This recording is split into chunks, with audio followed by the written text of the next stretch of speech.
17장, 18장, 19장을 갖다가 쭉 빨리 스캔하면서 지나가면서 그 가운데 있는 정보들 한번 제가 가르치는 입장이 있으니까요. 저는 본문을 갖다 연구할 때 어떤 방법으로 연구를 하면서 본문을 이해하는지 그걸 한번 같이 한번 나눠보겠습니다.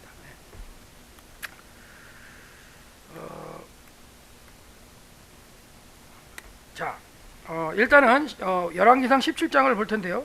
17장을 쭉 보고서 이제 쭉 17장 전체를 갖다 읽고 나서 그걸 내가 설교를 하겠다 하면 뭔가 이제 제목을 잡아야 되잖아요. 그래서 그러는 가운데 제가 이제 또 느낌이 이제 그래도 가뭄 속에도 함께 하심이라는 어떤 제목으로 이제 한번 생각해 볼 수 있겠다 해서 잡은 거예요. 그러니까 본문을 읽고 나서 뭔가 메시지를 전할 때 여러분들이 제목을 잡으면 되는 건데 그 가운데서도 이제 여러 가지를 잡을 수 있지만 17장은 하나님께서 가뭄을 선포하시고 가뭄 속에도 함께 하시면서 엘리야를 이끄시는 모습에서 이제 제가 이렇게 잡아봤는데 한번 보죠. 자, 왕상 17장 1절 말씀 보면 길르앗에 우거하는 사람 중에 디셉 사람이죠. 길르앗의 지금은 요르단 쪽의 땅이고요. 요단강 동편 땅이죠. 성경적으로 본다면 두 지파 반이 분배받은 땅 중에 이제 길르앗이 있는데요. 길르앗에 우거한 디셉 사람 엘리야가 아합은 이제 북이스라엘 왕입니다. 북이스라엘의 왕이고 지난번에 한번 아합 시대에 이 종교적으로 완전히 그냥 여호와 신앙이 타락해가지고 겸하여 섬겼던 건 잠깐 설명드린 게 있는데 오늘하고 살짝 겹치지만 그때예요. 아합 시대 여호와 신앙이 완전히 무너졌던 겸하여 섬기던 바알과 아세라를 겸하여 섬기던 그때를 말하는데 아합에게 말하되 내가 섬기는 이스라엘의 하나님 여호와께서 살아계심을 두고 맹세하노니 내 말이 없으면 수년 동안 비도 이슬도 있지 아니하리라. 그래서 우로죠. 우로 비와 이슬. 그래서 제가 한번 말씀드렸지만 비는 겨울 곡식인 밀과 보리를 얻게 되고요. 이슬은 이제 무화과, 성령, 감람꿀, 포도, 과실을 얻게 되는데 결국 비와 이슬을 둘 다 안 주신다는 건 뭐냐면 먹을 거를 안 주시겠다는 그런 의미가 되겠죠. 그래서 이게 이제 3년 또는 이제 3년 반 이런 표현이 성경에 나오는데 그래서 그 상황으로 진행되는데요. 이 본문을 가지고도 이제 시기적으로 언제냐, 왕국시대 언제냐 하면 아합이라는 게 등장하고요. 그 다음에 지역적이나 이런 걸 갖다 다 이제 고려하면서 볼 수 있는데, 자 보죠. 근데 이거는 성경적으로 보면 모세 때 예언하셨어요. 하나님께 뭐라고 예언하셨냐면 여호와께서 너희의 땅, 지금 이스라엘 백성이 살고 있는 땅이죠. 그 땅에 이른 비와 늦은 비를 적당하게 내리시리니 이 말씀은 모압 평지에 있을 때 마지막으로 모세를 통해서 신명기 말씀을 한 달 동안 할 때 하신 거예요. 그때 이른 비와 늦은 비를 적당히 내리니 너희가 곡식과 포도주와 기름을 얻을 것이요. 그렇죠? 또 가축을 위하여 들에는 풀이 나게 할 것이요. 자, 가축들을 위하여 들에는 풀이 나게 한다는데 나중에 본문에 보면 아합이 물을 찾으면서 물을 찾는 이유가 이 동물들의 풀을 뜯게끔 하기 위해서라는 표현도 나와요. 사실 겹쳐서 그거 한번 기억하시는데 들에 풀이 나게 하시고 내가 먹고 배부를 것이라 너희는 스스로 삼가라. 두렵건대 마음에 미혹하여 돌이켜 다른 신들을 섬기며 그것에 절함으로 여호와께서 너희에게 진노하사 하늘을 닫아 비를 내리지 아니하시며 땅에 손을 내놓지 아니하시므로 너희가 여호와께 주신 아름 땅에 대해서 흑기 명할까 하노라. 이게 이제 모세를 통해서 하나님께서 말씀하신 이스라엘 백성에게 말씀하신 그 말씀이죠. 이게 주전 1406년 이렇게 볼 수 있겠죠. 그리고 아합 때는 850년 중반대 40년 이 정도니까 따져본다면 그래도 세월이 많이 지나간 가운데 잊어버리는 거죠. 그러니까 이렇게 됨으로써 이제 하나님께서 참다 못하셔가지고는 각 시대마다 사사들인가 선지자를 보내셔가지고 깨우치셨지만 깨우침이 되지 않을 때 하나님께서 이제 징계하시는 모습이 오늘 본문의 내용이 되는데요. 그래서 지도를 한번 보셔도 엘리야의 고향이 디셉이 여기 표현되어 있죠. 그래서 여기 갈릴리 바다 이렇게 있고요. 요단강이 흘러고 여매가 이렇게 있는데 여기 갈릴리 바다예요. 요단강이 이렇게 흘러가고 이제 여매가 이렇게 있는데 동쪽에 보면 이제 그 디셉이 있죠. 근데 이 지도를 보실 때 이렇게 동그라미 제가 색칠 안 되어 있는 거 이거는 약간의 논란이 있다라는 거예요. 아직까지 정확하게 학자들 사이에 규정이 되어 있지 않다고 하는 것은 이렇게 그냥 새까맣지 않고 하얀 동그라미 되어 있는데 동편 쪽에 이제 길르앗, 어차피 길르앗 쪽이니까 길르앗 쪽에 디셉이 있어요. 디셉을 한번 가봤는데 가서 이렇게 보니까 이렇게 생겼더라고요. 그러니까 길르앗 쪽의 산지의 모습이에요. 길르앗 쪽의 산지의 모습인데 그래도 이쪽은 비가 내리기 때문에 산에 나무도 있고 좀 이렇게 어느 정도 살 수 있는 땅이 돼 있죠. 그래서 뭐 길르앗의 향료요, 뭐 이런 표현할 때 나오는 그 길르앗 모습인데요. 주로 이제 요단 동편 쪽에 이제 그 길르앗의 모습이고요. 그 다음에 이제 그렇게 말씀하신 다음에 여호와의 말씀이 엘리야에게 임하여 이르시되, 이런 것도 여러분이 좀 이렇게 특이하게 잘 보셔야 되는데, 열왕기상 17장, 18장, 19장에서 엘리야가 이동할 때 언제 이동하느냐, 이것도 관전 포인트예요. 움직이는 경우가 있어요. 그러니까 장소에서 장소를 움직이는데, 결론적으로 말씀드리면 여호와의 말씀이 임하면 움직여요. 여호와의 말씀이 임하면 장소를. 그래서 아까 그 디셉에 있을 때 말씀이 임했겠죠. 우거한다는 건 그냥 돈을 갖다 받으면서 이렇게 일용직으로 뭐 이렇게 살고 이런 그런 엘리야를 하나님께서 이제 택하셔가지고 디셉에 있는 엘리야에게 말씀하셔가지고 이제 가게 만든 건데, 아마도 아합이 있는 곳이라면 계절적으로 건기라면 사마리아에 있을 거고요. 근데 우기였다면 이스라엘에 있었을 거예요. 근데 정확하게 이 말씀을 선포할 때는 어디인지는 안 나와요. 안 나오지만 도시는 둘 중에 하나입니다. 이스라엘이나 사마리아. 그래서 거기가 선포를 한 거예요. 그러면서 이제 선포를 한 상태에서 너는 여기서 떠나. 여기가 이제 아까 말씀드린 대로, 지금 말씀드린 대로 사마리아나 아니면은 이스라엘이 되겠죠. 아합이 머물고 있는. 여기서 떠나 동쪽으로 가서 요단 앞 그리시나가에 숨고 그 시냇물을 마시라. 내가 까마귀들을 명령하여 너에게 너를 먹이리라. 이렇게 해가지고 여호와의 말씀이 임하면 움직이죠. 디셉에 있을 때에도 말씀이 임해서 이제 아합에게로 가서 선포를 하고, 아합에게 선포한 다음에 다시 여기서 떠나서 그리시네가로 가라 말씀하시니까 그리시네가로 가요.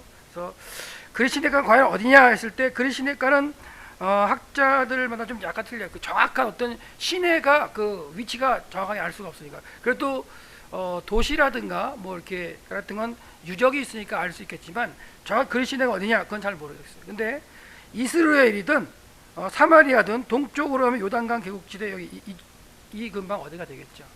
동쪽으로 가서 그리시네가에 숨은 상태에서 이제 하나님께서 까마귀로 먹이시는 장면이 되는 거예요.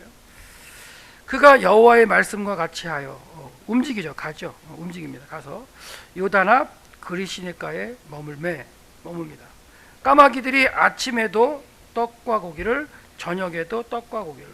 이런 말씀 가운데 이제 이스라엘 그 백성들이 두 끼를 먹었구나, 이런 걸 이제 정보를 가지십니다. 두 끼 먹어서 아침 저녁을 먹으면서, 그리고 물은 이제 시냇물을 마시는 거죠. 결국 땅에 비가 내리지 아니하므로 얼마 후에 그 시내가 마르니라. 그래서 이런 정보를 가지고 만약에 계절적으로 이 시대가 어느 계절인가를 유추할 수가 있어요. 그러니까 이런 정보를 가지고서 그 유추하려면 이제 그 땅의 어떤 그 계절적인 특징도 알아야 되고요. 그다음에 단어도 좀 이렇게 여러분이 구별할 줄 알아야 되는데, 여기서 이제 시내라는 표현이 그 히브리어는 두 가지가 있어요. 사실은 이 나할이라고 쓰긴 쓰는데 나할이 두 개예요. 사실 이렇게 해서 라메드가 붙는 나할이 있어요. 지금은 라메드가 붙는 이제 라알이 쓰였어요. 근데 이거는 비가 오는 때에 갑자기 물이 이렇게 흐르다가 이제 비가 안 내리는 계절이 되면 말라서 와디가 되는, 보통 사람이 길로 다니는, 그러니까 비가 내릴 때 형성되는 그런 어떤 그 와디 그 개념이에요. 나할 개념이에요. 요거 말고 나할은 나할인데 이렇게 레시가 쓰인 게 있죠.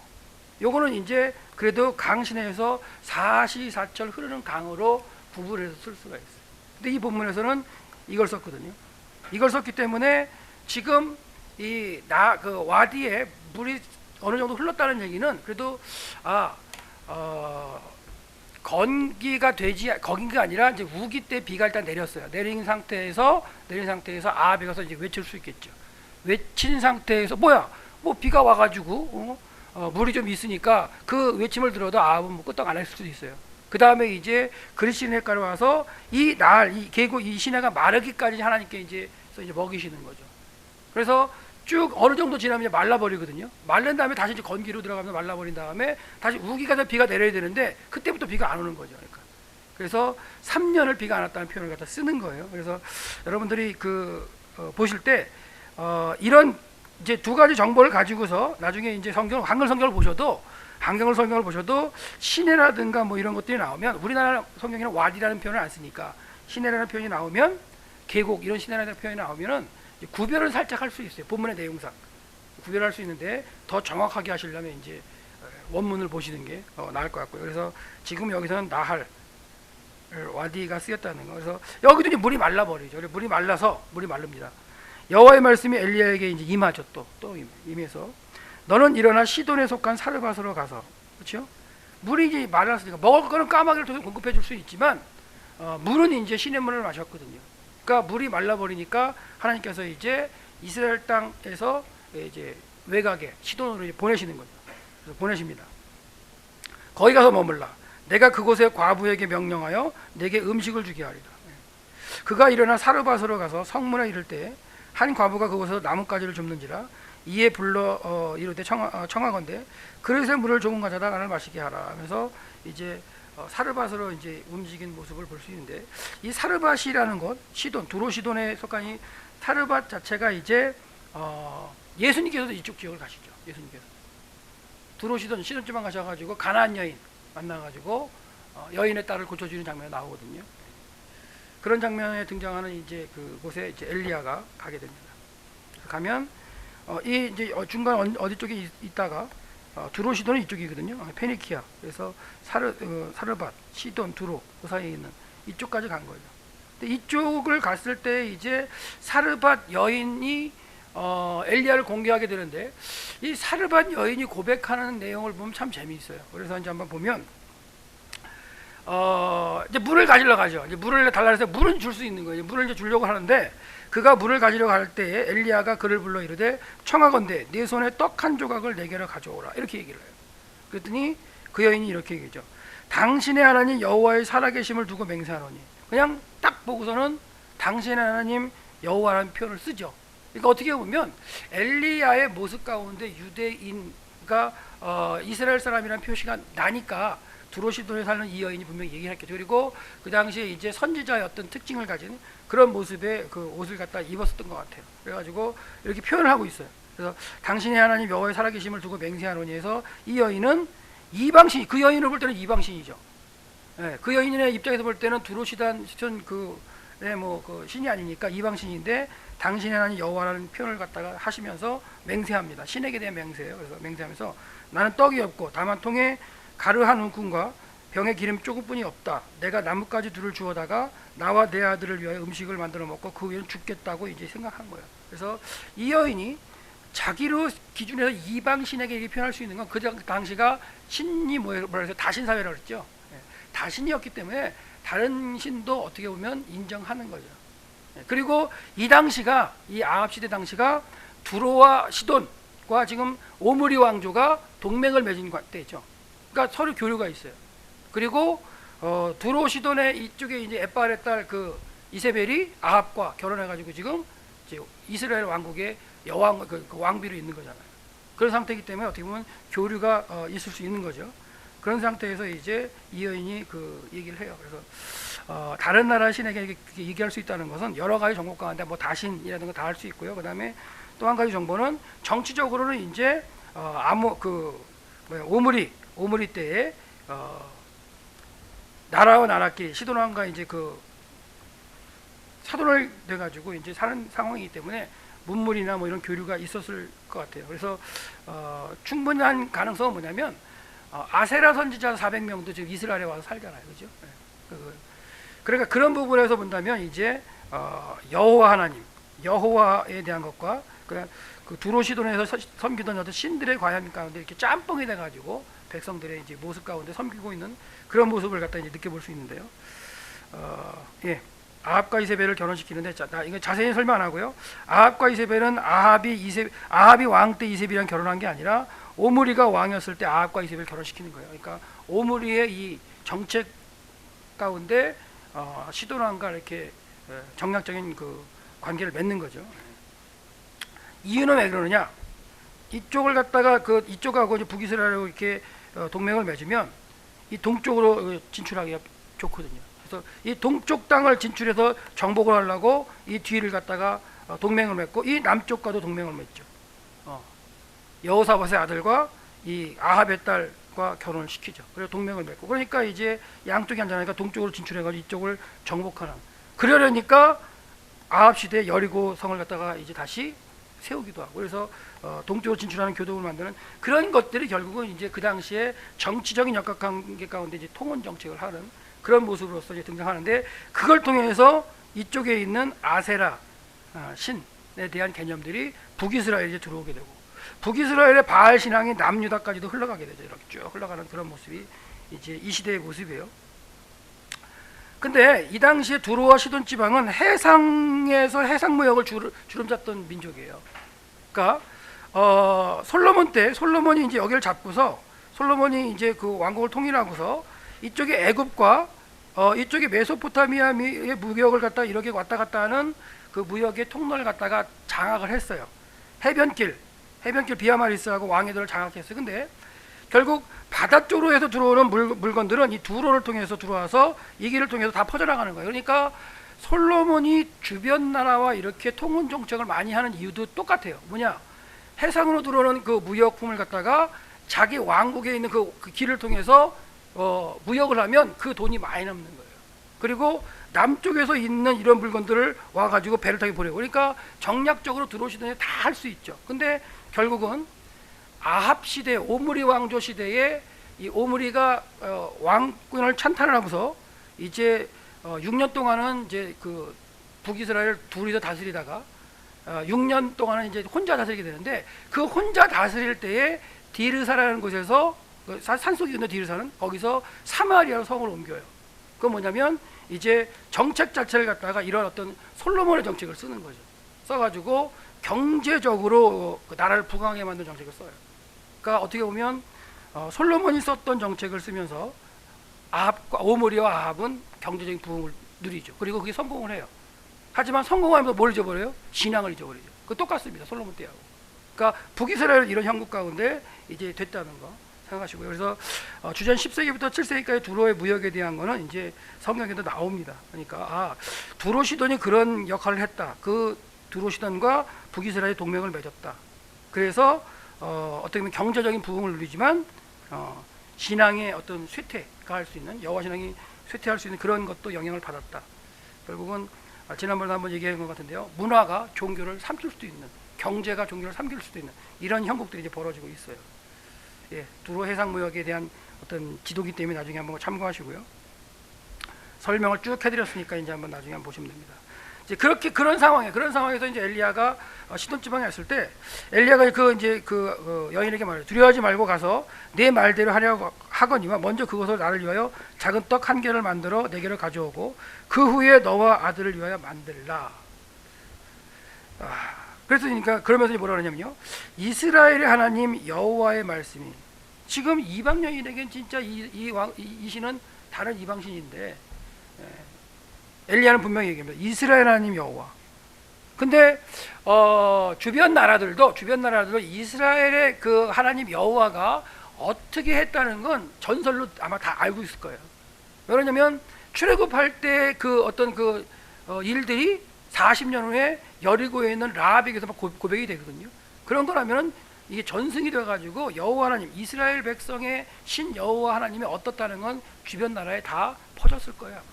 그래서 그 가운데 이제 엘리야가 이스라엘 하나님 여호와의 말씀이 딱 얘기했을 때, 어떻게 보면 다신으로서 섬기는 그런 걸 수도 있겠지만 이 여인에게는 마음이 좀 더 갈 수 있었을 것 같아요. 제일 힘든 상황이죠. 먹고 죽으려는 그런 상황에서 뭐 지푸라기를 잡는 심정도 이렇게 있지만은 풍문을 얻던 그 어떤 여호와 하나님, 이스라엘 신에 대한 그 기대감도 있었을지도 몰라요. 그래서 여호와 하나님이 말씀이, 나 여호와가 비를 지면에 내리는 날까지 그 통의 가루가 떨어지지 아니하고 그 병의 기름이 없어지지 아니하랴. 이렇게 하나님께서 엘리야 나를 통해서 너한테 얘기하신다고 선언을 하니까 이 여인이 이제 그걸 믿을 수도 있는 거죠. 그러니까 다신 사회에서의 어떤 수용일 수도 있고요. 그 다음에 그 당시에 이스라엘 백성 여호와 하나님, 이스라엘 백성 자체는 잘 못 믿었을지라도 그 하나님의 행하심은 쭉 퍼지는 거죠. 그러니까 주변의 나라가 이스라엘 쳐들어갔는데 다 물리쳐 주신 그런 장면들 여러 번 있잖아요, 그렇죠? 그리고 가나안 정복 시도 마찬가지고, 그런 어떤 여호와 하나님의 그 능력이 이 여인에게도 어떻게 보면은 이제 풍문으로 들려졌었는데, 그게 이제 현실로 등장하는 가운데 실행에 옮기죠. 순종을 합니다. 순종을 해서 그가 가서 엘리야의 말대로 하였더니 그와 엘리야가 그의 식구가 여러 날을 먹습니다. 통에 가루가 안 마르죠. 여호와께서 엘리야를 통하여 하신 말씀과 같이 하나님께서 말씀하시고 공포하셨기 때문에 그대로 행하시는 여호와 하나님. 통의 가루가 떨어지지 아니하고 병의 기름이 없어지지 아니하였다. 그래서 이게 지금 어떻게 보면 이제 종교 문제에서 그 여러 신을 인정하는 그런 어떤 이방인 자체가 여호와 하나님의 말씀에 순종해서 경험하는 어떤 그런 모습이 될 수 있겠죠. 이 모습은 예수님께서 들어오시던 지방으로 가셨을 때, 시돈 지방 갔을 때 가나안 여인의 그 딸을 고쳐준, 귀신 들린 걸 고쳐준 그런 상황에서도 믿음으로 고백되는 그런 것도 볼 수 있어요. 그 여인도 정확하게 고백하는데, 이런 가운데 이제 사건이 벌어지죠. 그래서 통의 가루가 마르지 않고 아마 3년 동안 쫙 먹고 사는 그런 과정 가운데 3년의 어떤 과정, 어떤 중간에 아들이 죽게 되죠, 여인이. 그래서 그런 일이 있은 후 그 집 주인의 여인의 아들이 병들어 증세가 위중하다가 숨이 죽었어요. 여인이 엘리야에게 이르되, 자, 하나님의 사람이여, 당신이 나와 더불어 무슨 상관이 있기로 내 죄를 생각나게 하고 기억나는 거예요, 자칼은. 그러니까 이런 걸 보더라도 그 당시에 뭐 병들거나 아프거나 죽거나 이러면 뭔가 죄가 있다고 생각한 거 연결됐어요. 그래서 정상인이 아닌 사람들을 죄인으로 생각한 거죠. 그래서 예수님의 제자들도 그렇게 나가잖아요. 길 가다가 날 때부터 소경자가 있는 걸 보고 뭐라 그래요? 저 사람이 누구 죄 때문에 저렇게 됐습니까? 부모 죄입니까? 자기 죄입니까? 이런 얘기를 하죠. 그러니까 날 때부터 그 소경된 사람에 대해서 부모 죄냐 자기 죄냐가 묻는 그런 모습을 볼 수 있는데, 결국 구약 시대나 이런 시대에서의 그 아프고 병들고 정상적이지 못한 거, 이거는 죄와 관련됐다는 걸 갖다가 생각했다는 거 보시면 되겠어요. 그래서 내가 죄를 기억나게 하셨고 그로 인해서 이제 내 아들 죽게 하셨습니까? 하고 이제 얘기를 하죠. 구절이 빠졌나요? 중간에 빠졌네요. 네, 중간에 여기 빠졌는데, 이렇게 해서 이제 그 19절 보면은 이제 엘리야가 이제 데리고 올라와서 이제 애를 데리고 올라와서 그 기도하는데 여호와께서 엘리야의 기도 소리를 들으셨어요. 엘리야의 소리를 들으십니다. 들으시고 그 아이를 갖다가 이제 혼이 돌아오게 만들죠. 이것도 잠깐 언급을 제가 했었는데요. 유대인들은 사람이 죽으면 시신이죠. 시신 주변에 3일 동안 영혼이 돌아다닌다고 생각했어요. 그래서 3일 내에 영혼이 들어와서 다시 살게끔 하는 그런 생각을 가졌다 그러는데, 이것도 마찬가지죠. 어떻게 보면 그 당일날 엘리야가 이 애를 갖다 살리는 장면이 되는데, 예수님께서 나사로를 살리는 것은 3일이 아니라 나흘이라고 했어요. 그러니까 그런 것도 한번 비교해 보시면 될 텐데, 엘리야가 결국 이게 살려주죠. 그래서 엘리야 그 아이를 안고 다락에서 방으로 내려가, 이런 표현 가운데서도 여러분 다락 그러면은 뭐 조그만 뭐 우리의 뭐 다락방 이렇게 생각하실 텐데, 그런 개념이 아니라 그 당시 성경시대의 지배 구조는 지붕에 주로 이렇게 시원하고 그렇기 때문에 비가 많이 내리지 않으니까 지붕에 이렇게 집을 그 공간을 갖다가 두어가지고 손님들을 맞이하기도 하고 그랬어요. 그래서 그런 형태의 곳에서 이제 방으로 내려가서 그의 어머니에게 주며 보라 네 아들이 살아났느니라고 얘기를 하죠.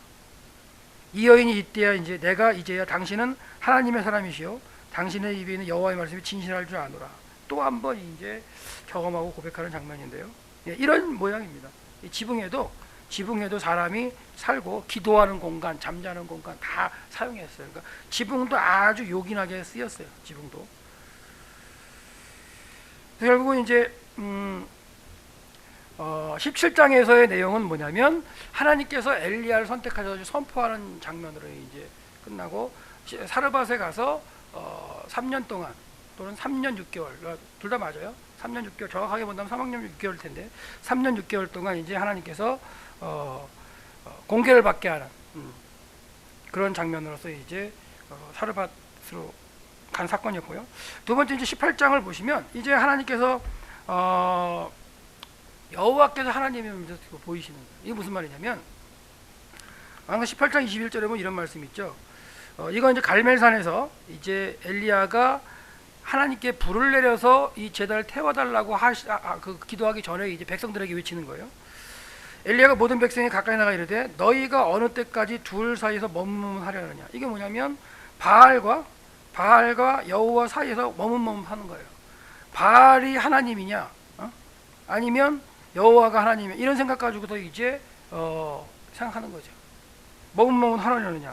여호와가 만일 엘로힘이면 여호와를 섬기 그를 따르고, 바알이 만일 엘로힘이면 그를 따르라. 그러니까 엘로힘 장엄형 복수 이런 의미 가운데 뭐 절대자 이런 표현을 갖다 이제 쓰는 거죠. 그러니까 이들은 지금 여호와께서 그 엘로힘인지 바알이 엘로힘인지 왔다 갔다 하고 있는 거예요. 그런 상황 가운데 이제 18장에 이제 상황이 등장하는데, 18장의 상황이 등장하기 위해서 하나님께서는 3년 6개월 동안 뭐 한 거예요? 비를 안 주신 거예요. 그거는 더 올라가면 신명기에서 모세를 통해서 선포했던 그 말씀이 이루어지는 거예요. 그러니까 그 가운데 이제 18장의 모습을 한번 살펴보죠. 자, 많은 날이 지나고 3년에, 그러니까 이거는 이제 사르밧에 가서 지낸 게 3년이라고 볼 수 있어요. 한 6개월 정도는 그리시네가에서. 그래서 성경에 보면은 3년 6개월 동안 비가 안 왔다는 표현도 나오거든요. 그래서 그런 표현이 나오기 때문에 뭐 둘 다 맞습니다. 맞는데, 많은 날이 지나고 3년에 여호와의 말씀이 엘리야에게 임하죠. 임하죠. 아까 말씀드렸도 다시 또 말씀이 임해서 움직이는 거예요. 제가 왜 이걸 강조하느냐? 이렇게 말씀이 임하고 엘리야가 움직이는 게 정상인데, 어느 순간에 말씀이 임하지도 않았는데 움직이는 때가 있어요. 그 얘기를 하려고 19장에서. 그러니까 본문을 이렇게 보다 보면 참 그런 것들이 이제 명확하게 보입니다. 사실 좀 이렇게 하다 보면.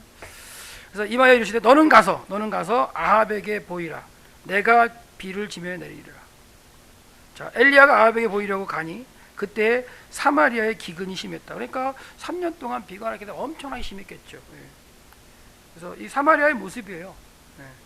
그러니까 그래도 이 지역은 그래도 비가 오고, 사마리아 지역은 그래도 땅이 그래도 그나마 그래도 광야와 같지 않고 충분히 먹고 살 수 있는, 경작할 수 있는 땅들이 있죠. 산꼭대기에서 흘러내리는 토사를 통해서 쌓인 이런 곳에 보면 충분히 먹고 살 수 있는 땅이 있고요. 그 다음에 산에 이렇게 계단식으로 경작지를 만들죠. 이거는 여호수아 때부터 이렇게 했어요. 그러니까 이스라엘 백 정복하러 들어가가지고 평야지대로 내려가가지고 정복해서 먹고 살면 되는데, 평야지대는 블레셋이나 이런 사람들이 있어가지고 철병거를 가지고 있어가지고 못 내려갑니다. 그러니까 믿음이 없어서 못 내려가죠. 그러니까 믿음이 없으니까 산지에 이렇게 살다 보니까 땅이 부족한 거예요. 그러니까 여호수아가 이런 얘기를 하죠. 니네 산지에 올라가서 개간해서 살아. 땅으로, 그러니까 밑으로 내려가서 정복하지 못하면 개간 살아라. 그래가지고 결국은 산지에 올라가서 많이 개간해서 사는 모습을 볼 수가 있는데, 이 사마리아 지역의 모습이에요. 이거는 이제 세겜 주변의 모습인데, 이거는 이제 겨울에 찍은 거라 그렇게 이제 밀보리가 없이 그냥 이렇게 지금 노는 땅처럼 보이죠. 그래서 이런 식으로 농사를 지을 수 있는 곳인데 비가 없으니까, 이슬이 없으니까 완전히 그냥 기근이 심한 그런 상황이 된 거죠. 이때 이제 엘리야가 이제 그 이스라엘 땅으로 돌아왔는데, 아합이 왕궁 맡은 자 오바댜를 부르죠. 이제 오바댜는 여호와를 지극히 경외하는 자. 그러니까 오바댜도 이 참 아합의 궁에 있으면 여호와를 잘 믿는 사람이었어요. 선지자는 아니지만. 근데 이 오바댜에 대해서 이제 그 내레이터가 이제 설명을 하는데 보세요. 지문을 통해 설명합니다. 이세벨이 여호와의 선지자를 멸했어요. 그러니까 많은 수의 그 선지자를 멸하고 막 이렇게 죽이고 할 때 오바댜가 100명을 숨깁니다. 100명을 가지고 50명씩 굴에 숨겼어요. 그리고 떡과 물을 공급했어요. 그러니까 이 오바댜도 대단한 사람이죠. 가뭄의 때, 물도 막 그렇게 하는 때 그냥 빵하고 그냥 물을 갖다가 50명씩 숨겨가지고 이렇게 100명씩 공개하는 이런 모습도 할 정도로 지극히 이제 경외하는 자인데, 첫 번째 이런 표현을 쓰죠. 선지자 100명을 가지고 50명씩 굴에 숨겨서 먹였다. 이거는 이제 내레이터가 하는 얘기고요. 뒤에 가면 오바댜 자신이 말하는 장면이 나와요. 그러니까 본문 가운데 여러분들 그런 얘기 들었죠. 히브리어 단어가 두 개가 쓰이면 어떻게 돼요? 강조죠.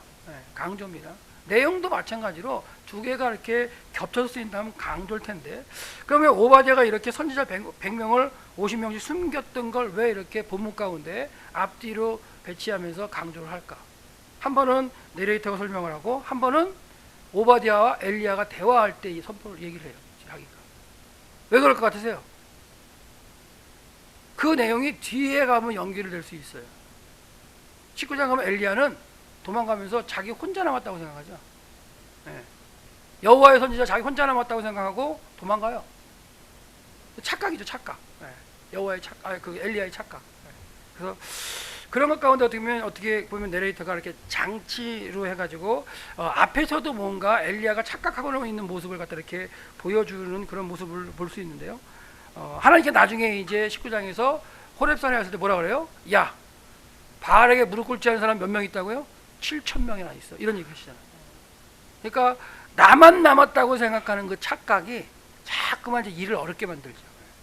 그러니까 어떻게 보면 교회 일을 할 때 나 혼자, 내가 이거는 아닌 것 같아요. 그래서 지금 이거는 이제 이렇게 설명하면서 아합이 오바드가 이렇게 얘기합니다. 이 땅의 모든 물의 근원과 모든 내 나할 금류예요. 레신, 라메드. 가자. 혹시 꼴을 얻으려. 아까 말씀드린 대로 신명기에서 나왔죠. 하나님 비를 주셔서 꼴을 갖다 풀을 주셔가지고 먹고 살게 하겠다. 그 얘기는 뭐 양과 염소들이 먹어서 그들이 먹고 염소가 우유를 주죠. 그다음에 양은 털을 주죠. 이러면서 이제 그 땅에 살 수 있는 모습이었는데 지금은 이제 비가 안 내리니까 풀이 안 나요. 그래서 결국은 꼴을 얻지 못하니까 말과 노새를 살리겠다는 그런 여념 가운데 이제 물을 찾죠. 근데 재미있는 건 뭐냐면 물을 찾긴 찾는데요. 그리고 짐승의 꼴을 얘기는 하는데 이 당시만 해도 3년 동안 먹을 게 없어서 고민을 안 하는 것 같아요. 사르밧에도 뭐 이렇게 기근이 느끼긴 했지만 그 여인은 가난했기 때문에 이렇게 고민을 하는 거고 아합은요 수입하면 돼요. 다른 집 수입해서 하면 그러니까 먹을 거는 걱정이 없을 것 같아요. 문제는 뭐냐? 물이죠. 엘리야도 하나님께서 떡과 빵하고 고기를 갖다 가져다 줄 까마귀를 가져올 때는 그걸로 먹고 사는데 물은 신의 물을 마셨잖아요. 그런 표현 가운데 물 자체가 이렇게 없어지는 과정 가운데 고민하는 거지 이게 식량 문제는 아니었던 것 같아요. 그러니까 비를 안 주셔서 먹을 게 없지만 그 당시에 무역하였던 어떤 아합의 입장에서 본다면 먹을 건 전혀 상관이 없었던 것 같아요. 근데 물을 수입하기가 이제 힘들었던 거죠. 이런 가운데 이제 오바댜를 이제 엘리야가 만나게 되는데 두 사람이 두루 다닐 때 나누어 이제 이쪽으로 가고 저쪽으로 갔는데 오바댜가 길에 있을 때 엘리야가 이제 만나죠. 그러니까 오바댜가 알아보고 내 주 엘리야가 당신이니까 그에게 이르다 그러나 내가 내 주 아합에게 말하기를 엘리야가 여기 있다 하라 이렇게 얘기를 하죠. 오바댜가 깜짝 놀랍니다. 왜 나를 이렇게 고통스럽게 만듭니까?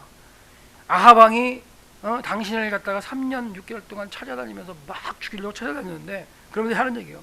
내가 무슨 죄를 범했기에 당신의 종을 아합의 손에 넘겨 죽게 하겠다니까. 그리고 내가 아합에게 가서 얘기할 때 당신이 사라지면 나는 또 거짓말로 죽을 텐데 막 이런 걱정을 하는 거죠. 그래서 이런 얘기합니다. 당신하는 여호와의 살아 계심을 두고 맹세하노니 내가 내 주께서 아합이죠. 아합이 사람을 보내어 당신을 찾지 아니한 족속이나 나라가 없다. 근데 하나님 얼로 부르셨어요? 등잔 밑이 어둡다고 에빨 결혼 동맹을 맺은 두로에 가가지고 이제 공개를 받게 하죠. 그것도 참 재미있는 것 같아요. 적진 한 구석에 가서 그리고 거기 가면 어떻게 보면 눈에 띌 것 같은데 외국인이라 그러니까 그럴 것 같은데도 그쪽에 보내셔가지고 하나님께서 공개를 받게 하셨는데 그래서 결국 아합이 다 조사했는데 엘리야가 없다 해서 증명을 해라 맹세를 해라 없다는 거 증명해라 이런 식으로 해가지고 찾았다는 얘기를 하죠.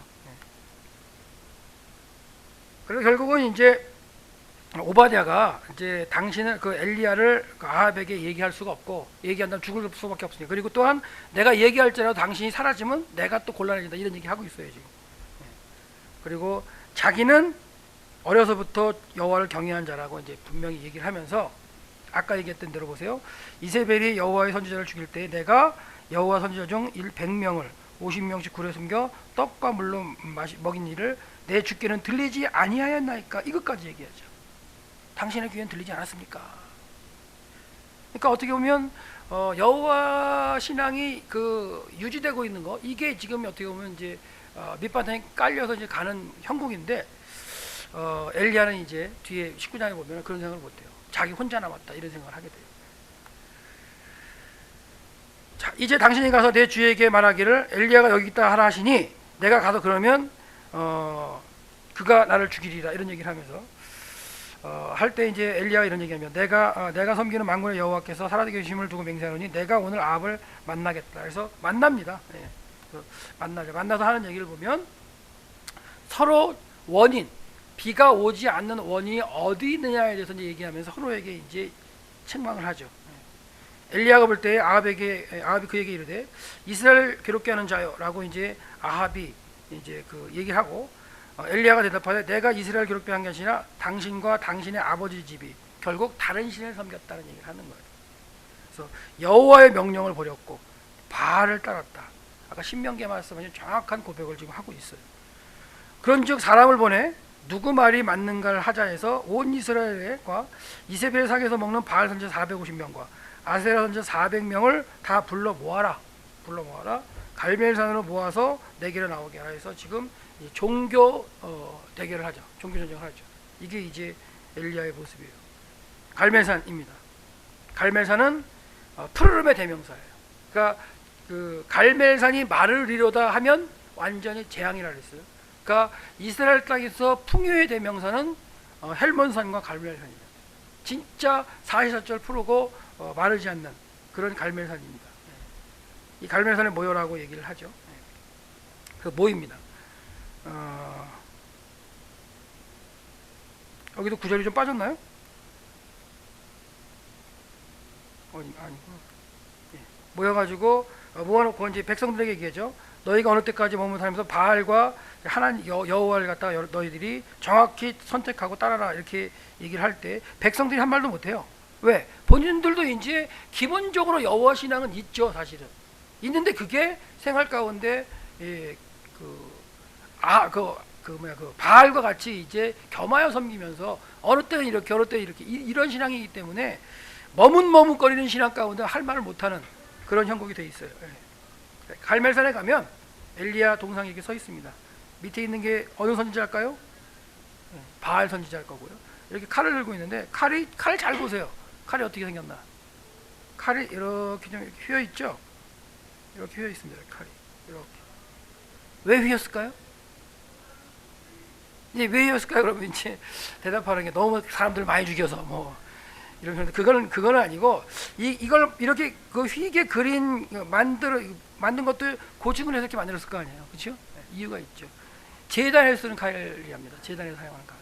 제단에 사용하는 칼은 뭔가 이렇게 뭐 각을 뜨고 해야 될 거기 때문에 그런지 몰라도 이런 형태로 생겼다 그래요.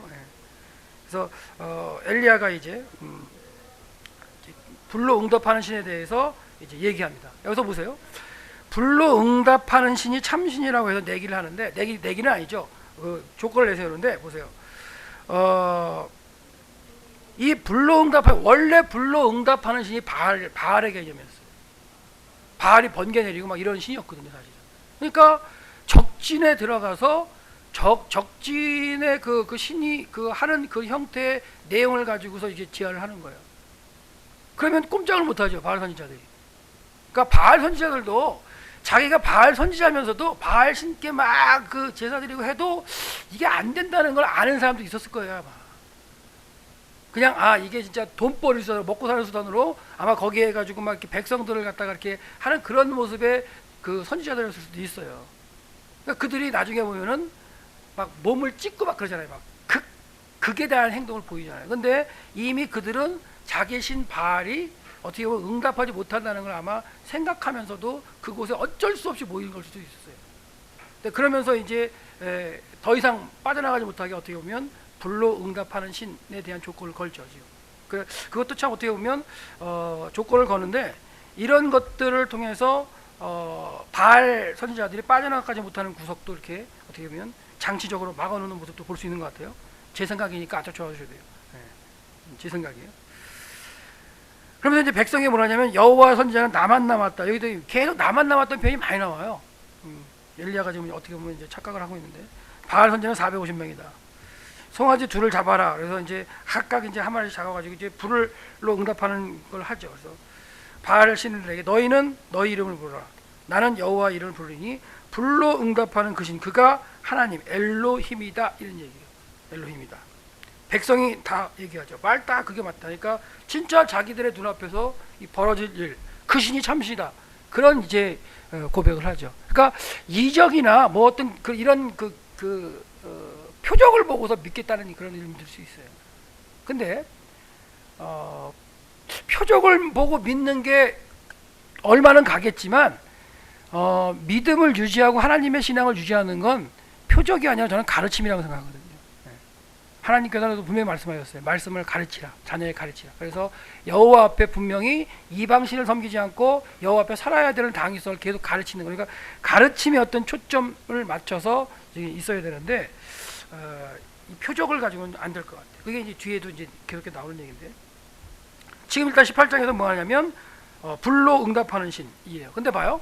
이거 재밌는 표현인데 엘리야가 바알 선지자들에게 이르되 너희는 많으니 먼저 송아지 한 마리를 택하고 잡고 너희 신의 이름을 부르라. 그러나 불은 붙이지 말라. 이 말이 무슨 말일 것 같으세요? 그러나 불은 붙이지 말라. 이게 무슨 말이냐면 이 바알 선지자들도 막 기도를 하고 그러면 불이 붙었어요. 제단에.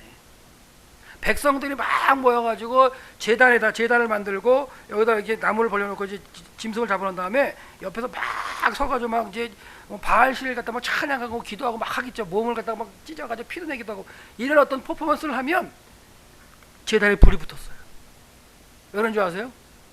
제단 밑에 구멍이 있어가지고 사람이 한 명 들어가서 불을 붙인 거예요. 어느 결정적인 순간에. 근데 그걸 보고서는 이제 백성들은 이제 속아 넘어가는 거고 엘리야하고 그 바알 선지자끼리는 이제 동종업종이니까 이제 영업 비밀 다 아는 거예요. 이게 지금 어떻게 보면 저는 이제 그렇게 이제 비유를 하는데 불을 붙이지 말라는 이런 이유가 영업 비밀을 다 아는 거예요. 이런 것들이 고대 그 어떤 신의 제자들 때 다 그런 형태가 나와요. 어느 순간에 딱 불 피우면 백성들은 이제 약간 좀 이렇게 신앙적으로 막 이렇게 짓눌려 있기 때문에 그냥 믿는다고요. 그러니까 불은 붙이지 말라 이렇게 꼼짝없는 거예요 지금 이제. 그러면서 엘리야가 나중에 보면요, 여러분 물 붓죠 제단에다가. 그렇잖아요. 12번을 막 돌아 붓잖아요. 그 불을 붓는 이유가 과연 무엇일까 막 연구하는 사람들 많아요 사실은. 그러니까 뭐 그 물이 어디 있었겠느냐 뭐 이런 얘기서부터 이 이스라엘 땅에 있는 모든 물을 다 갖다 하나님께 다 드렸다 뭐 이런 표현 여러 가지를 갖다 얘기하는데 배경적으로 본다면 저는 한마디로 합니다. 뭐 이거 불을 붙이지 말라 했어요. 근데 엘리야는 더 나가서 뭐예요? 아예 물을 다 들이워가지고 불을 붙여도 불이 안 붙을 정도의 물을 들이붓는 그런 형국을 다 만드는 걸 수도 있어요. 배경적으로 본다면. 그게 언어적으로 분석해가지고 뭐 어떤 의미, 큰 의미를 갖다 그건 아직까지는 모르겠고 이 제사 드리는 자체의 어떤 행동에서 볼 때 본문에서 이런 거 고대의 어떤 그 통념적인 어떤 제사 방법에 쓸 때에 불을 붙이는 그런 게 있기 때문에 엘리야는 아예 물을 부어가지고 불을 사람이 인위적으로 붙여도 안 붙을 정도라는 걸 인식시켜버리는 거죠. 그 가운데 하늘에 불이 내려가서 다 태워버리고 물까지 핥아버리는 그게 이제 그 하나님의 역사였던 거예요. 그러니까 그 당시에 통념적인 어떤 그 제의 방법의 형태에서 엘리야는 이제 캐치를 해가지고 이런 단서를 갖다가 얘기를 하죠. 재밌는 것 같아요. 그러니까 성경을 이렇게 쭉쭉 보면서 배경적으로 이해하면서 보면 야 진짜 그 당시에 하는 모습들의 형태가 어떻게 제의를 드렸고 하는 그런 것도 다 이제 유추해낼 수 있는 거죠 사실. 그런 가운데 불을 붙이지 말라 그래요. 예, 이 바알 신이 번개를 내리는 신이었어요. 원래 불 내리고 그런 신이었어요 바알 신. 그래서 이제 바알 선지자들도 할 수 없죠. 꼼짝 못 하는 거예요. 꼼짝 못 하고 이제 해야 되니까 백성들 다 모여 있으니까 그렇죠. 해야 되고 그래서 이제 송아지를 가져다가 각을 떠가지고 이제 아침부터 낮까지 바알의 이름을 불러요. 근데 자기네들도 안 된다는 거 알아요. 누가 불 붙여야 되는데 불 붙이지 말라니까 엘리야가 지키고 있거든요. 그러면 만약 불 붙이면 저 불 붙인다 그럴 거 아니에요 지금. 그러니까 그렇게는 못하고 그냥 할 수 없이 그냥 외치고 왜 떠들고 그러다가 이제 바알이여 우리에게 응답하소서 하나 아무 소리도 없어요. 이건 다 자기들도 아는 거예요. 아닌가요? 뻔히 아는 거죠. 근데 이제 어떻게 보면 이방 그 선지자로서 먹고 살기 위해서 그렇게 했던 게 이제 계속 하는 거죠. 할 수 없이 끝까지 가는 거예요. 아무 응답도 없으므로 그들이 쌓은 제단 주위에 뛰놀더라. 정오에 일어서 놀려요. 이제 엘리야가 조동하죠. 엘리야는 다 알죠. 당연히. 아닌 거 아니니까. 야 신이 나갔나 보라. 크게 불러라. 나갔다 빨리 들어오게. 이런 얘기하면서 깨워야 될지 밖에 나갔는지 빨리 소리 질러. 그렇게까지 이제 조롱을 하죠. 그러니까 막 이제 주변에 이게 이제 그 엘리야 기념수도원에 가면은 있는 이 그 부조회를 갖다 찍어온 건데요. 놓고서 막 이제 부르짖죠. 하늘에 대고 바알 선지자들이 여기 엘리야가 막 놀리는 것 같아요. 여기서 소리 질러라. 그런 부조를 갖다 만들어놨는데 큰 소리를 부르죠. 그리고 그들의 규례대로 따라서 피가 흐르기까지 몸을 상하게 만들어요. 피의 제사를. 그러니까 이런 형식들을 가지고 이제 막 자기 몸을 이렇게 해하면서 할 때 선지자 저 정도 할 때 백성들은 어떻게 했어요? 야 그게 신앙이에요. 그게 막 칼로 하면서 피내고. 여러분도 한번 그런 거 한번 해보세요. 이게 뭐 믿음의 열심을 보이겠다고 막 이거는 아니죠. 그러니까 근데 고대에 이렇게 했다는 거예요. 백성들에 위해서. 정오가 지나가지고 저녁 소재 드릴 때까지도 미친 듯이 떠들어도 아무 소리도 없어요. 아무것도 없어요. 아무 소리도 없고 아무 응답하는 자 돌아보니 아무도 없어요. 불 붙일 수가 없으니까. 당연한 거죠. 이 영국이에요. 그런데 이제 엘리야가 모든 백성을 향하여 이르되 내게로 가까이 오면서 엘리야는 뭐 하느냐? 이제 저녁 소재 드릴 시간이 돼가지고 안 되니까 이제 지금부터는 이제 그 엘리야가 하는 거예요. 무너진 여호와의 제단을 수축합니다. 어떻게 보면 갈멜산에도 어떻게 보면 제단이 있었던 것 같아요. 그러니까 솔로몬 시대에 예루살렘 성전을 갖다 만들고 하나님이 거기 계셨다. 그러니까 하나님 원래 한 곳에 머무르시는 분이 아니지만 솔로몬이 지어놓고 여기 계십시오 하니까 그래 오케이 내가 거기 거하겠다 하면서 했었지만 곳곳에 산당에 가서 제사도 계속 드렸거든요. 그리고 여호와의 제단을 곳곳에 쌓거든요. 그러니까 그러는 가운데 이 갈멜산에도 여호와의 제단이 있었는데 그게 무너졌던 것 같아요. 그래서 그 제단을 수축합니다. 대신 야곱의 그 아들들의 지파의 수요대로 이스라엘의 의미대로 12개를 취해가지고 이제 제단을 쌓죠.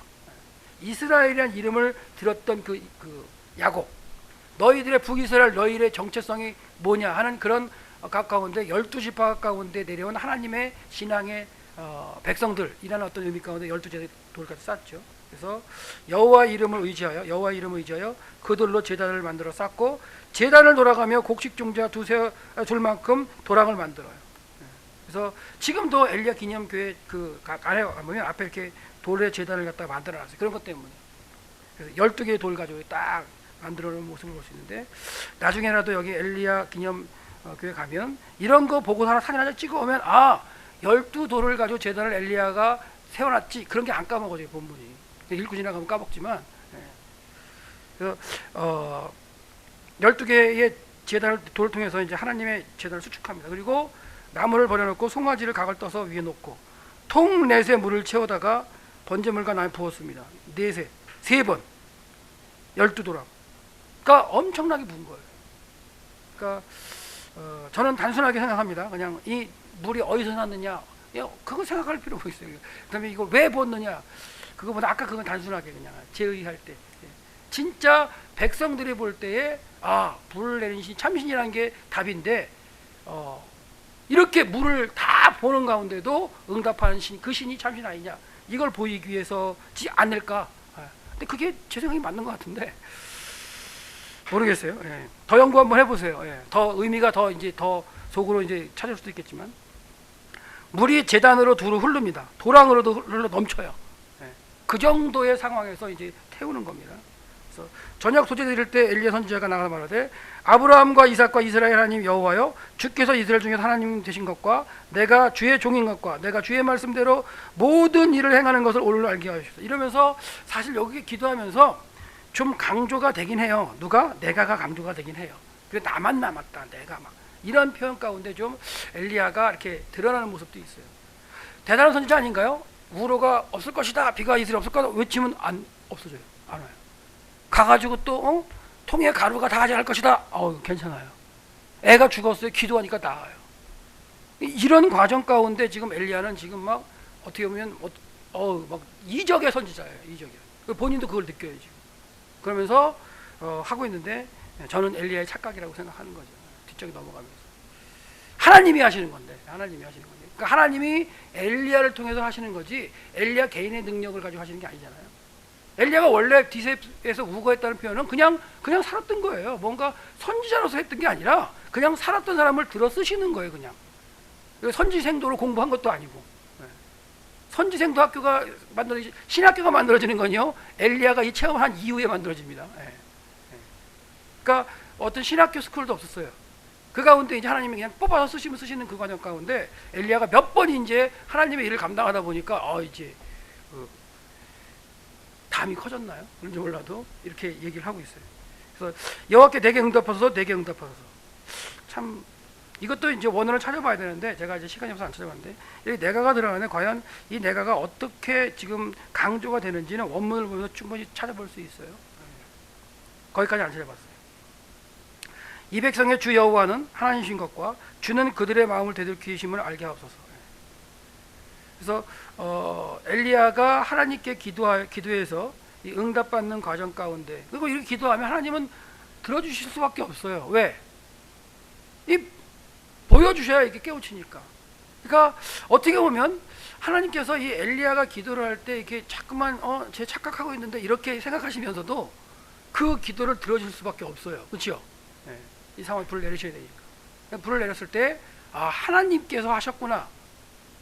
그래야 되는데 어떻게 보면 이제 내가 기도했지 않냐, 나를 통해서 하시지 않냐, 뭐 이게 되면, 그러니까 제가 왜 이런 얘기 하냐면 저도 마찬가지고요, 여러분도 마찬가지예요.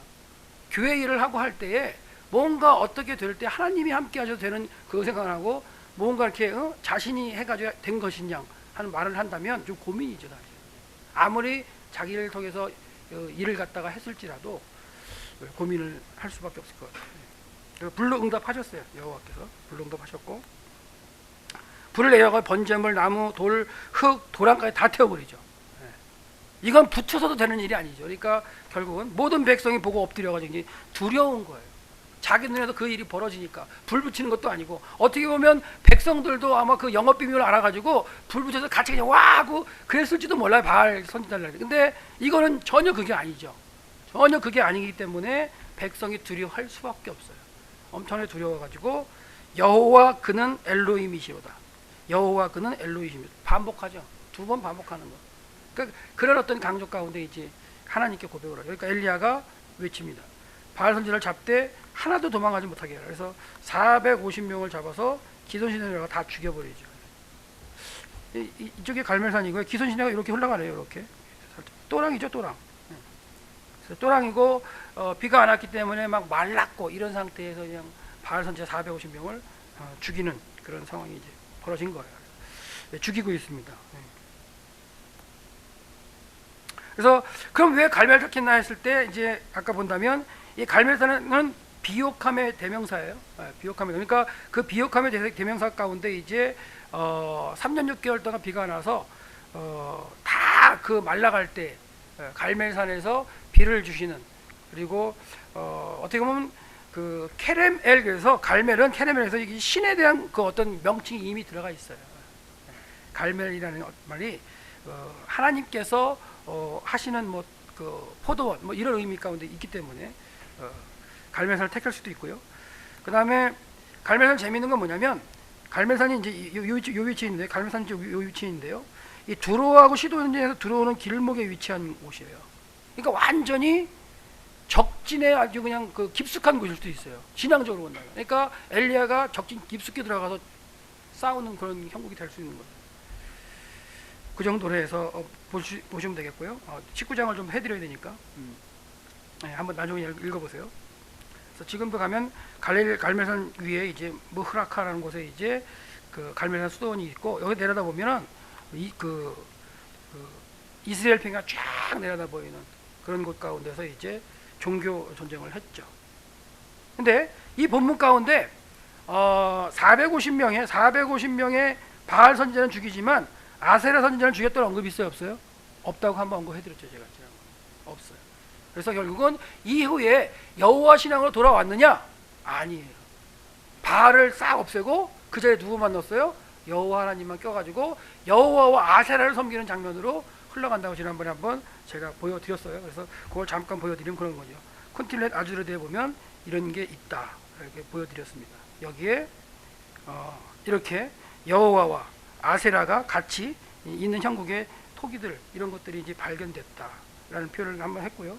그 다음에 이제 그 키르벳 엘콤도 마찬가지죠. 여기도 보면은 이런 유적에 본다면 우리 야후가 이제 여호와인데요. 여호와가 복을 받기를 그의 아세라 하면서 여호와의 짝으로서의 신을 갖다가 아세라로 그냥 있는 이런 형국을 갖다가, 그러니까 종교가 개혁된 게 아니에요.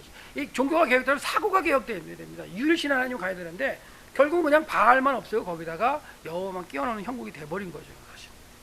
그 이후에도 결국은 아세라 신앙을 배격까지 했어야 되는데 이렇게 하지 못했다는 거. 이것도 분명 하나님께서 출애굽하실 때 이스라엘 백성 조상에게 분명히 얘기했었거든요. 아세라를 갖다가 없애라. 분명히 말씀 많이 하셨어요. 근데도 이스라엘 백성들이 아세라와 여호와를 또한 겸하여 섬기는 이런 모습이 됐어요. 예, 그래서 이제 이거는 이제 그 어디야 아라드에 가면 있는데요. 이렇게 보면은 여기가 이제 지성소 개념이에요. 신전이 있고 지성소 개념이 이 안에 보면 이렇게 두 개의 그 돌이 서 있죠. 돌이 하나라도 서 있으면 괜찮은데 두 개가 서 있는 거예요. 하나는 뭘까요? 하나는 여호와, 하나는 뭐 아세라, 남신, 여신 이런 식으로 두 개를 세워놓고서 이게 지성소인데요. 지성소에 해당하는 곳에 신을 둘을 모시고 섬기는 그게 이스라엘의 남쪽에 네겝 지역에 있는 곳에서 이제 횡행인 거죠. 신만 바꿨다는 거 이게 갈멜의 모습인데요. 성경 시대 이후에 주전 3세기에서 2세기 사이에도 갈멜산에서 제우스를 섬기는, 그러니까 그 땅에서 이제 뭐 그 신의 속성 가운데 다른 걸 빼고 제우스를 섬기는 이런 형국으로도 이제 성행했다는 걸 볼 수가 있어요. 그러니까 여러분 로마의 정책이 로마의 신정책이 뭔지 아세요? 로마의 신정책이 다른 신들을 다 인정하면서 신은 각 종족의 신은 이름만 바뀐 거라는 걸 많이 얘기를 해요. 원래 같은 형태였는데 예를 들어서 뭐 여신, 뭐 아테나 그게 뭐 헬라 여신인데 뭐 로마의 신은 이름이 다르죠. 뭐 비너스인가요? 뭐 이런 여신이 있다면 이름이 형식적으로 바뀐 거지 같은 개념의 신이라는 걸 퍼뜨린 거예요. 그러니까 로마가 다 정복하면서 그들의 종교를 다 인정한 게 그렇게 해서 통용이 되는 거죠. 그런 것처럼 어떻게 보면 제우스, 지금은 제우스를 섬길 때다. 이 제우스는 고대로 올라가면 바알이야. 바알이 바뀌어 이러면서 결국은 종교의 통합 정책을 쓰는 그런 형국이 되는데 그게 결국은 바꿔치기 하는 거죠. 신을 바꿔치기 하는 그런 형국이 이제 고대에도 있었는데 예수님 당시 때 로마의 정책의 한 정책이 신 정책이 그런 거예요. 그러니까 바울이 아테네 갔을 때 모든 잡신을 다 섬기잖아요. 네. 그런 가운데 바울이 거기서 여호와 하나님을 외치는 너희들이 알지 못하는 신에게 경배를 드리는데 그 알지 못하는 신을 내가 선포한다 하면서 선포하는 그런 과정도 있는데 하여튼간 신의 문제, 신관의 문제 이런 것들이 이제 있다는 거 생각하시고요. 그다음에 이제 바알은 이제 450명을 이제 죽이고 하나님께 기도해야죠. 이제 비를 달라고. 그래서 이미 엘리야가 아합에게 선포를 해요. 올라가서 먹고 마시세요. 큰 비 소리가 있습니다. 소리가 있어요.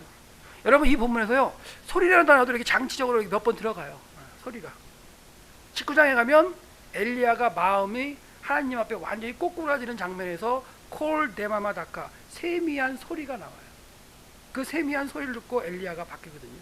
근데 앞쪽에서 이렇게 소리라는 이런 어떤 그런 장치들이 이제 들어가기도 하는데 이미 소리가 없죠. 무슨 비가 아직 내리지 않는데 그러니까 엘리야는 먼저 비 소리를 듣는 거예요. 확신을 하죠. 확신하는 가운데 아합에게 얘기하고 아합은 맞고 마시러 올라갔고 엘리야는 갈멜산에 가서 이제 꼭대기 가서 땅에 무릎 꿇고 얼굴을 무릎 사이에 놓고 이거 한번 해보세요. 한번 되나 이렇게 한번 기도 한번 해보세요. 얼마나 간절했는지 몰라도 무릎 사이에 얼굴을 넣고서 저는 안 되더라고요. 배가 나와서 그런가 안 되는데 이렇게 열심히 기도를 하면서 이제 사환을 7번이나 바다 쪽 지중해 쪽으로 이제 왜 지중해에서 구름이 형성돼서 지나와야 비가 내리니까 7번째 가가지고 이제 드디어 손바닥만한 구름이 보입니다. 그랬더니 됐다 가자. 막 이제 이스라엘로 막 뛰어가죠. 갈멜산에서 아합은 마차 타고 가고. 그래서 조금 후에 구름과 바람이 일어나서 하늘이 캄캄해지며 큰 비가 내리는지라 아합이 마차를 타고 이스라엘로 가는데요. 갈멜에서 이스라엘로 가는데 자 갈멜산에서 이스라엘로 가죠. 꽤 거리가 멀어요. 마차를 타고 가도 꽤 많은 시간 갔을 거예요. 근데 엘리야는 뛰어가요. 마차보다 빨리 가요. 그러니까 엘리야가 체력이 좋은가요? 그게 아니고 비가 와서 땅이 진흙창이 될 수 있어요. 그러면 마차는 오히려 가기가 힘들 수 있죠. 그런 형국도 있고 엘리야가 체력적으로 강하다고 볼 수도 있어요. 그거야 뭐 여러분이 이제 판단하기 나름이니까. 그래서 결국 여호와의 능력이 임해서 엘리야가 임했고 그다음에 허리를 동여 이스라엘까지 이제 뛰어가는 모습도 있어요. 그러니까 이런 가운데 여호와의 능력이 임했다면은 뭐 뛰어갈 수도 있겠죠. 힘있게 그런 표현도 되고 비가 내려서 그런 형국이 될 수 있어요. 그래서 일단 18장에서는 뭐냐면 여호와가 하나님이라는 걸 갖다가 지금 이제 보여주는 거죠. 이게 불 내리는 걸 통해서. 그리고 배경적인 요소라면 아까 말씀드렸어요. 그 당시에 그 신들에게 드리는 제의의 형태를 가지고 그대로 적용을 해가지고 엘리야가 한다는 모습을 여러분이 보신다면은 본문이 좀 더 이렇게 생생하게 들릴 수 있을 거예요. 그래서 18장을 됐고 19장 할까요 말까요? 그냥 빨리 스캔으로 넘어갈게요. 그냥 제가 이제 대화를 좀 하고 싶은 것도 있긴 한데, 한 17장하고 18장 가지고 뭔가 얘기하고 싶은 게 있긴 하긴 한데요. 나누는 거는 뭐 차후에 기회 된다면 한번 해보고요. 자, 19장은 이제 그 엘리야의 행적이 이제 생겼는데, 이제 세미한 소리를 갖다 잡았어요. 이 콜 데마바다카가 이게 시내산 호렙산에 들어가서 하나님의 음성을 듣는 장면 가운데 엘리야가 이제 회복되고 깨우친 다음에 행동이 변해서 하나님께 세 가지 사명을 받고 다시 북이스라엘로 돌아오는 그런 상황의 가장 중심에 있는 단어예요. 그러니까 19장을 분석을 했을 때 뭐 키아스틱 구조로 나오는데요. 그 분석을 가장 그 중심에 있는 단어 자체가 이제 세미한 소리라고 저는 분석을 했어요. 분석을 했는데, 댄이라는 학자가 이런 교차 구조로 얘기를 하죠. 그래서 가장 중심에 이제 여호와께 지나가셨다는 그런 표현 가운데 이제 교차 구조를 얘기를 하는데, 저는 지리적 배경을 통해서 이제 구조를 한번 잡아봤어요. 그래서 17장에 나오는 단어들을 갖다가 이제 움직이는 동사들, 뭐 가다, 서다, 뭐 돌아오다 이런 동사들, 그러니까 뭐 연락그, 슈브, 보 이런 동사들과 쭉 다 찾아봤어요. 다 찾아가지고 도표를 쭉 맞춰가지고 어떻게 쓰이느냐, 그리고 장소와 같이 해가지고 이제 연결을 해봤어요. 그리고 단락 구분도 있죠. 세투마하고 페투아 해가지고 뭐 마스토라 텍스트에 나타난 그런 것까지 다 종합해서 딱 해봤을 때 구조가 이렇게 5군데로 나눠지더라고요. 그래서 그렇게 해서 좀 색칠된 걸 보셔도 알죠. 이렇게 요거는 좀 광야에서 일어난 사건이다 그런 얘기예요. 요 부분은 북이스라엘과, 그러니까 그 약속의 땅에서 이루어지는 거, 요 부분은 호렙산에서 이루어지는 거, 요 부분, 그다음에 요 부분도 호렙산에서 이루어지지만 분리가 돼서 이제 사명을 받는 거에 나눠지죠. 그다음에 다시 이제 북이스라엘로 돌아와서 아벨 물러나 사건, 이렇게 해서 구조도 이렇게 분리가 되더라고요. 이런 구조 가운데 이제 찾아본다면, 그래서 이제 댄이라는 학자와의 비교를 갖다가 해보기도 했고요. 그런데 약간씩 이제 절이 약간 틀리죠. 뭐 한 절씩 약간씩 뭐 반 절씩 틀리는데 그래도 거의 비슷하게 짜지는 것 같아요. 누구께 맞느냐는 몰라도 하여튼간 이 주장은요, 자기가 연구해서 주장하는 거기 때문에 논리만 마저두면 다 이제 통과돼요. 그러니까 이게 정답이다가 아니라 이렇게도 볼 수도 있다라는 얘기니까. 저는 가장 가운데에 세미한 소리로 하나님을 만난 엘리야를 갖다가 집어넣게 된 거죠. 딱 분석하다 보니까. 그리고 A, A-B, B-X 해서 가장 가운데. 그래서 이 X 구조도 다시 또 나누면 이 안에도 또 다시 X 구조가 다시 나와요. 예, 구조는 빨리 넘어가겠습니다. 그래서 아합이 엘리야에 행한 모든 일과 가서 어떻게 된 걸까? 이세벨이 다 얘기합니다. 어떻게 보면 아내가 강한 거예요, 진짜. 그리고 뒤에 백그라운드가 두루 시돈 큰 왕국의 배경이 있기 때문에 왕비를 무시 못하는, 그러니까 일어났던 일을 아합이 조잘조잘 다 얘기한 것 같아요. 그리고 바알 선지자 400명 죽었다 이러니까 이 이야기를 듣고 이 이제 이세벨이 이제 반응을 하는데, 여기 장소가 이제 이스라엘이요, 아합의 겨울궁전. 여기에 그 같이 있는 거예요, 그 엘리야도 같이 있는데, 그래서 갈멜산이 있으면 쭉 타고 이 길을 타고 쭉 가다 보면 이스라엘이 있죠. 이 동쪽으로 가면 이제 길르하시고 디셉이 이쪽 쪽에 이제 있고요. 아까 본다면 사마리아가 여기 있네요. 그러니까 여기는 두 개의 수도인데, 여기는 이제 건기 때, 여기는 겨울 궁전 해가지고, 원래 디르사가 이 안쪽에 깊숙이 안쪽에 있었는데 정책을 펴면서 바깥쪽으로 나와서 이 해안도로, 비아마리스 해변길, 이 도로를 갖다가 장악하기 위해서 바깥쪽으로 나오는 수도를 천도한 게, 그게 이제 오므리하고 이제 아합 시대거든요. 그런 걸 보더라도 경제적인 거, 그다음에 두루어 시돈을 갖다가 이렇게 동맹을 맺어서 이쪽으로 진출하려는 거, 이런 것들을 다 이제 정치적인 역학관계는 여러분들이 생각하시면 돼요, 그 시대에. 그래서 결국은 이거 왜 용남텔이 갑자기 나왔나? 여기는 좀 관련이 없는데요. 용남텔은 관련이 없고요. 예, 여기 보면 이제 텔 이스라엘이 있습니다. 지금 가면은 뭐 유적은 거의 없고요. 그냥 이렇게 모자이크 몇 개 이렇게 돌만 남아 있고 그렇습니다. 지난주 수요일 날은 이 그 사사기를 해드렸기 때문에 이거 지난 시간에 봤던 사진들이긴 한데, 도망갑니다. 보세요. 이제 도망가는데 어떻게 도망가느냐?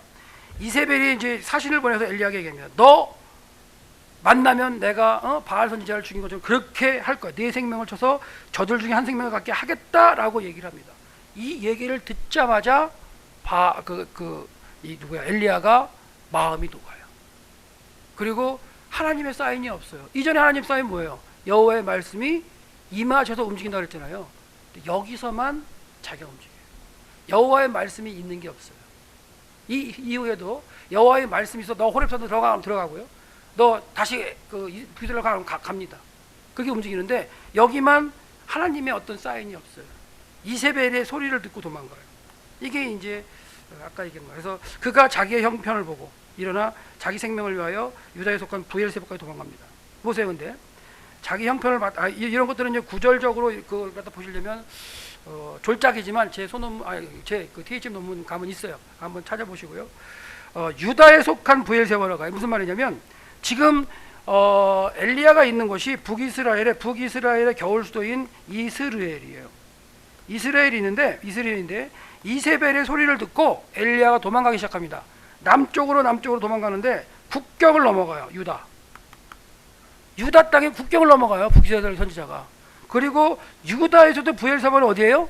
가장 남쪽 도시예요. 가장 남쪽. 그러니까 우리나라로 생각한다면 평양에서 휴전선 넘어가지고 남한에 부산까지 갔다 이런 표현인 거예요. 그냥 도망가요. 이렇게 도망가요. 이때 도망가기가 너무 불편했을 거예요. 왜 그러느냐? 비 왔어요, 안 왔어요? 비 왔죠. 비 온 상태에서 이스라엘 땅 다녀보면요, 지금이야 도로가 아스팔트 깔려서 괜찮지. 제가 그걸 경험했는데 이스라엘 땅에 가지고 이제 그 다볼산 쪽에서 이제 그쪽 지나가다가 비가 막 내리더라고요. 그래서 비가 내도 그렇게 많이 내지 않거든요. 그래서 비를 맞으면서 있다가 비가 온 상태에서 이제 제가 사진을 찍으려고 안쪽으로 길 안으로 들어갔어요. 길 안에는 이제 그런 또 돌이 없으니까 그냥 평상시 일반 길이잖아요. 흙이거든요. 밟고 가는데 걸으면 걸을수록 키가 커져요. 그게 무슨 말일 것 같아요? 인상이 밟고 이렇게 걸으면 키가 커져요. 뭐예요? 진흙이 붙는 거예요. 진흙이. 그러니까 비가 온 상태에서 여행하기가 무지하게 힘들어요. 그래서 예수님이 이런 말씀하세요. 너희들이 종말이 안식일이나 겨울에 되지 않기를 기도하라. 안식일날은 도망가요, 못 가요? 못 가요. 유대인들은 안식일날 못 가요, 도망. 전쟁하다가 안식일날 그 무기 내려놓고도 그 안식을 취해요. 그래서 역사에 보면은 이방 사람들이 그걸 이용해서 안식을 하다 다 죽여요. 근데 그걸 우리가 안식일날 여호와 신앙을 지키겠다고 전쟁하고 다 죽으면 누가 앞으로 하나님을 갖다가 섬기겠냐 해서 그걸 룰을 갖다가 뒤집어서 생각한 게 마카비 가문이에요. 그러니까 마카비 가문이 그래 우리가 여호와의 전쟁을 위해서는 그래도 안식일날은 이 거룩한 전쟁을 할 수 있다 해가지고 선포해서 쭉 이기면서 마카비 왕조가 이제 쓰기끔 하는 게 이제 예수님 오시기 전에 한 160년, 170년 그 전부터 해가지고 있었던 그 마카비 왕조의 얘기거든요. 그러니까 안식일은 못 도망가는데 왜 이 얘기를 하는지 모르겠지만 하여튼 엘리야가 이 비가 온 상태에서 이동하기가 쉽지 않았을 거라는 거예요. 제가 경험해봐서. 그러니까 근데 이제 쭉 가죠. 근데 봐요. 브엘세바 가장 남쪽인데 자 브엘세바인 가장 남쪽까지 왔는데도 마음이 안 놓여요. 마음이 안 놓여서 자기 사화는 브엘세바에 머물게 하고 하루를 더 들어가요. 그러니까 브엘세바의 광야로 더 들어가요. 하루길을.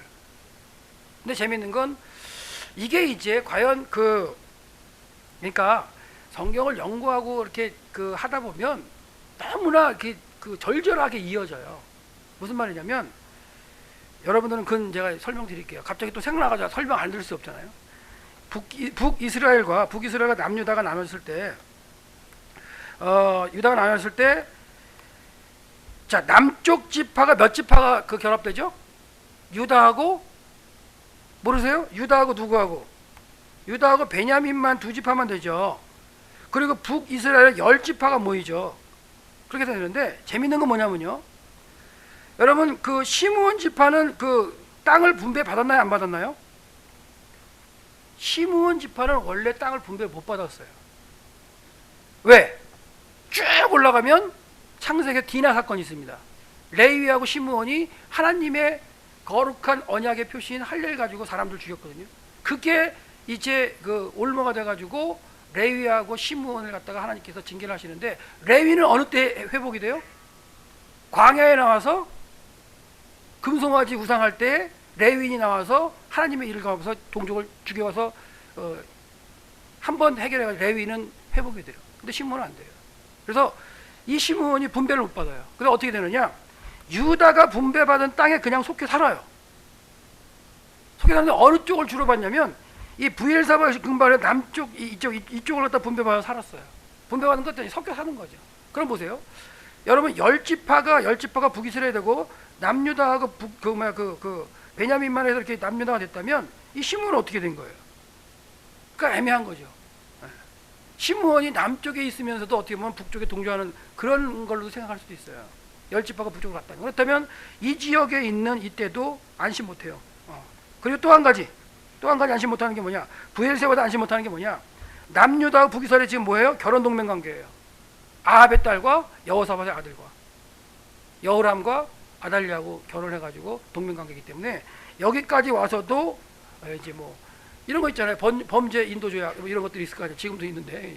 그러니까 이제 하룻길을 더 들어가죠, 광야로. 이게 엘리야의 모습이에요. 이전에 어떻게 했어요? 뭐 외치면 다 됐잖아요. 외치면 다 됐어요.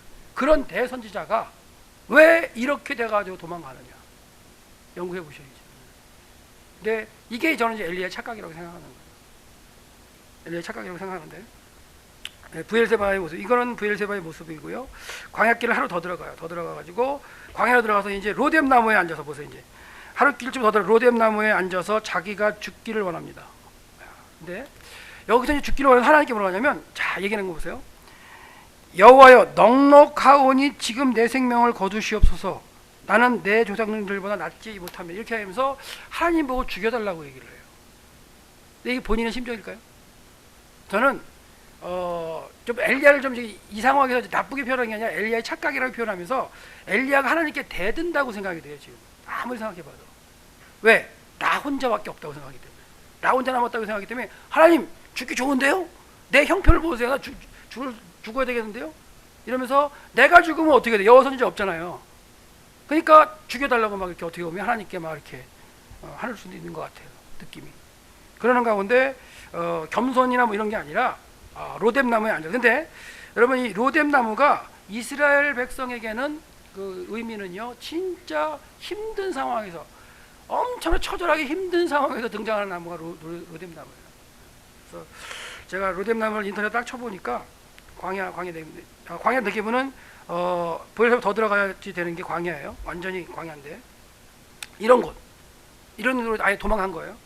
사람도 살지 않는 곳. 브엘세바에 하루길 더 들어가가지고, 제가 그곳에 들어가서 한번 이제 사진 찍은 걸 보여드릴게요. 딱 그 장소는 아니지만, 자 여러분 로뎀 나무 한번 이제 제가 보여드릴게요. 제가 인터넷에 이제 로뎀 나무를 딱 검색해봤더니 로뎀 나무 쉼터, 그리고 어느 교회 가면 로뎀 나무 그나무 이런 것도 있어요. 다 있더라고요. 네, 뭐 이렇게 카페 뭐 다 있어요. 로뎀 나무 이렇게 쓰더라고요. 네, 로뎀 나무 아래에 앉아 있는 모습이 그리기도 하고요. 네, 로뎀 나무 쉼터 뭐 다 해요. 로뎀 나무 멋있죠? 네, 로뎀 나무 쉼. 그러니까 로뎀 나무 하면 쉼이요. 이런 생각을 하면서 제가 쓰는 거예요. 이게 로뎀 나무예요. 이게 로뎀 나무입니다. 이 목사님입니다. 네. 이게 한 하루길 정도 들어가서 있는 로뎀 나무 모습이에요. 이 로뎀도 물이 많은 곳은 좀 자라요, 많이. 근데 이 네겝 광야는 물이 없어요. 거의 없기 때문에 로뎀 나무가 대쌀이 나무예요. 이게 그늘이, 그러니까 엘리야가 이 그 광야 뜨거운 한복판에서 낮에 태양이 쨍쨍 찌는 그 상황에서 이 로뎀 나무 아래에 그 그늘 피하겠다. 그늘이 여기밖에 없으니까 피하겠다고 하는 모습을 어떻게 한번 상상해 보세요. 네, 머리만 겨우 꽝은 무서우면 머리만 이렇게 는다 그러거든요. 그런 형국일 수 있어요. 그 대선지자가 그런 초라한 모습으로 뭐예요? 죽여달라고. 그러니까 로뎀 나무 그러면 아름드리 큰 이런 거 아닙니다. 착각하지 마세요. 그래서 유대인들이 로뎀 나무 그러면 힘든 상황에 처했구나.